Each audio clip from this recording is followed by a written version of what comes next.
اسی کے ثبوت میں ابو داؤد ترمذی میں حدیث ہے، حضرت معاویہ رضی اللہ تعالیٰ عنہ کے دور ملوکیت کے اندر رومن امپائر کے ساتھ جو بچی کچی تھی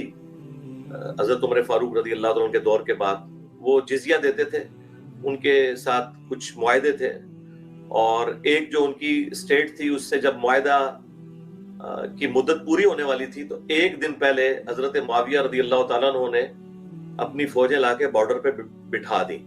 یہ حدیث ابو داؤد میں بھی ہے اور ترمذی میں بھی صحیح سند کے ساتھ ہے۔ شیخ البانی نے بھی اسے صحیح کہا، ناصر الدین البانی نے بھی اور شیخ زبیر زئی نے بھی۔ تو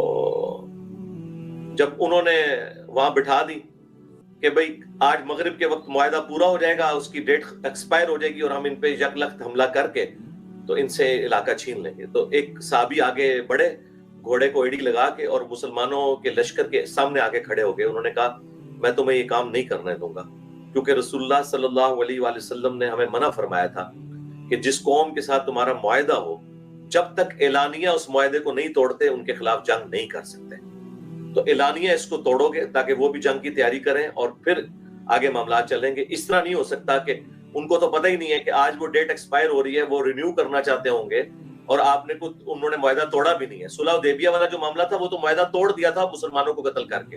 اور اسی لیے آپ دیکھیں ابو سفیان آئے تھے واپس کافروں کی طرف سے کہ جی آپ دوبارہ رینیو کر دیں، لیکن نبی علیہ السلام نے کہا چونکہ تم نے توڑ دیا معاہدہ لہٰذا اعلانیہ جنگ ہوگی۔ تو جب اس صحابی نے